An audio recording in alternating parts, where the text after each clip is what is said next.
I'm sorry, what's your problem? Why do you want to sterilize kids, man? Sterilize kids? I want my niece to feel like she can be alive. I don't want that. Oh, you don't. Too bad. You don't get a choice. I don't get a choice. Back up. Jerry Humphrey here with Rebel News, standing in front of the Vancouver Art Gallery because this was the scene of a brutal attack just a few days ago at the very end of the year. An attack on this man behind me. Many of you recognize him. His name, or he goes by, Billboard Chris. He's a peaceful child protection advocate who stands up, or I should say against, things like puberty blockers for kids. We're going to speak to him about this latest attack and give you an update on what's going to happen about it. Proud of yourself, huh? I got a weapon too. F you, huh?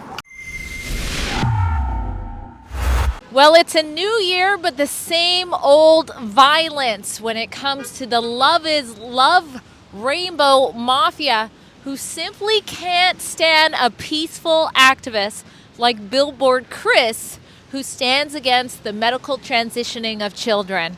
We're going to get to the latest assault on Billboard Chris now. 2025 is going to be a fantastic year, and possibly the best day of the year is going to be September 13th. I'm going to be in London, England, joining Tommy Robinson, who should be out of prison and out of solitary confinement by then, where he's been locked up for using his voice. And we're going to have a rally for freedom of speech, because what's going on in the United Kingdom is totally out of control. September 13th, pencil it into your calendar. Join us. I'm sorry, what's your problem? Why do you want to sterilize kids, man? Sterilize kids? I want my niece to feel like she can be alive. I don't want that. Oh, you don't. Too bad. You don't get a choice. I don't get a choice. Back up.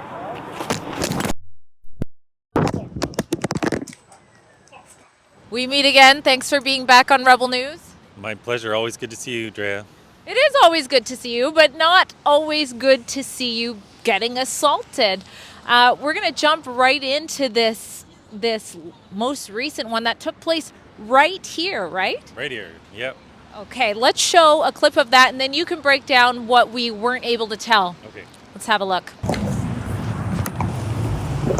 Like I say, kill yourself.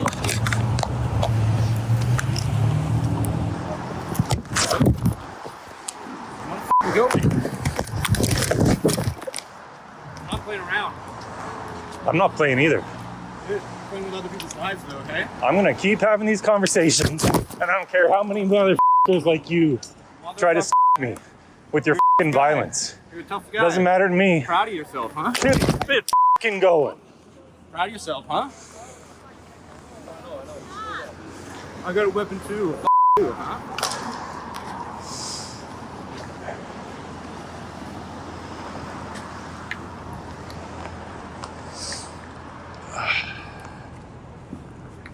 That was crazy. That was crazy. That was one of the more violent people I've had to deal with in a very long time. I've had lots of assaults, but that guy really was extremely aggressive. Probably the most aggressive since, I'd say, Montreal in 2021 when I got my arm broken.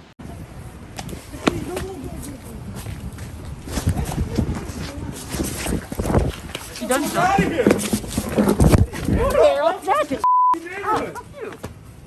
Get the fuck out of this neighborhood!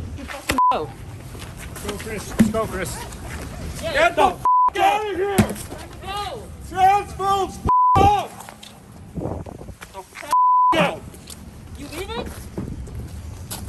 Hey! Yeah! Fucking leave! Turn the f around and leave, assholes!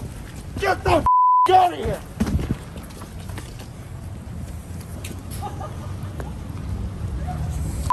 Walk off!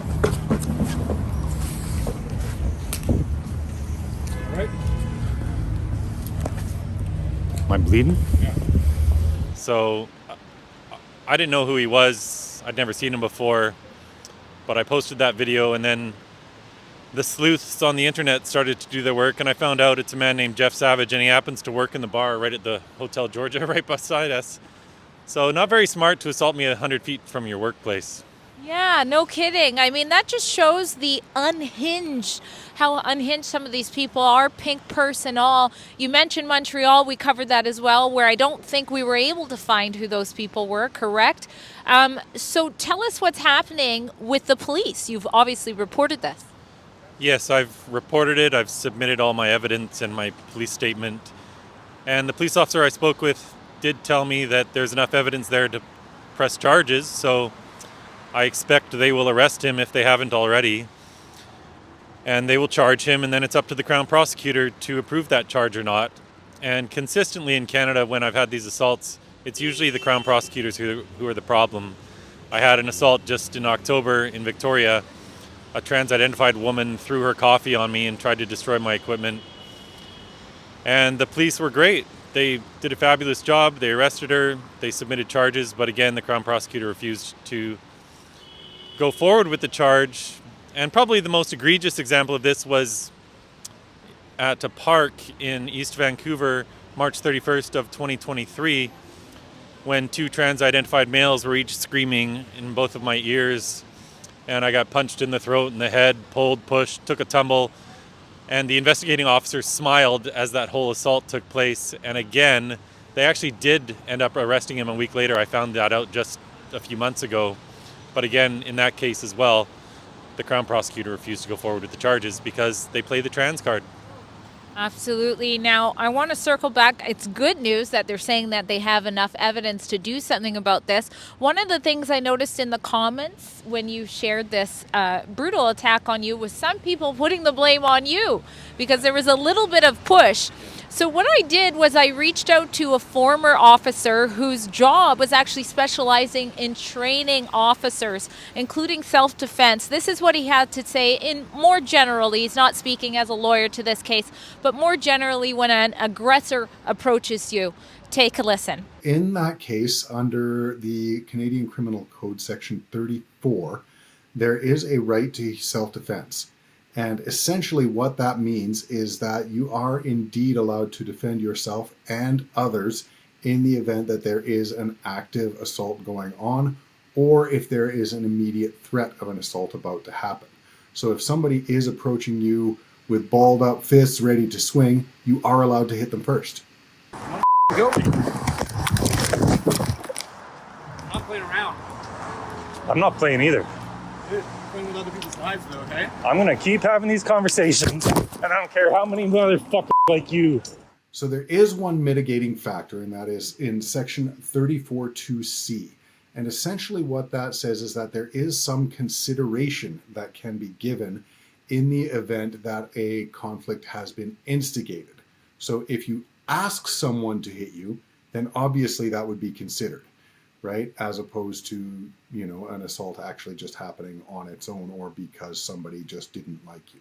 So how many times do you think you've been assaulted? I'd say about 40 if you include people spitting at me. It's every couple of months for sure. Especially in the beginning, the first year was particularly crazy. And these days I'm busy sometimes doing other things apart from on the street. But it's been about 40. And regarding that little push that I gave him, when someone comes at you with violent intent, you don't have to wait for them to actually punch you in the face before you start defending yourself. When people are screaming inches from your ear, as happened last year, I'm already being assaulted. And when you come at me with violent intent, I'm going to hold my space. I'm sorry, what's your problem? Why do you want to sterilize kids, man? Sterilize kids? I want my niece to feel like she can be alive. I don't want that. Oh, you don't. Too bad. You don't get a choice. I don't get a choice. Back up. And so the least I'm going to do is extend my arm to protect my personal space. And that's all I did there. These people on the internet, they just like causing trouble and want to blame the victim of a crime for the crime itself. And that's also very consistent with what Dan Knipe said. Now, you've been going across the world with this message. You're getting faced by violence. That certainly isn't slowing down. But it does seem like the pendulum is shifting. So from your perspective, where do you think we are as far as this type of fight and advocacy goes in 2025? I've always been tremendously optimistic because I know this is so crazy. sterilizing children, cutting off the body parts of children, telling them that they're born wrong, that's abusive. So I always knew it was just a matter of time, and awareness is always number one. The more people are aware, the more people start fighting back, and we are seeing tons of progress. 26 states have passed legislation in the US to stop this. Alberta has now passed legislation for under 16s. They can't receive puberty blockers or cross-sex hormones. That's not nearly good enough, because they shouldn't be doing double mastectomies on 16-year-olds who have autism, who have suffered sexual abuse and trauma. But it's a half measure, and a half measure is 100% better than no measure. So tons of awareness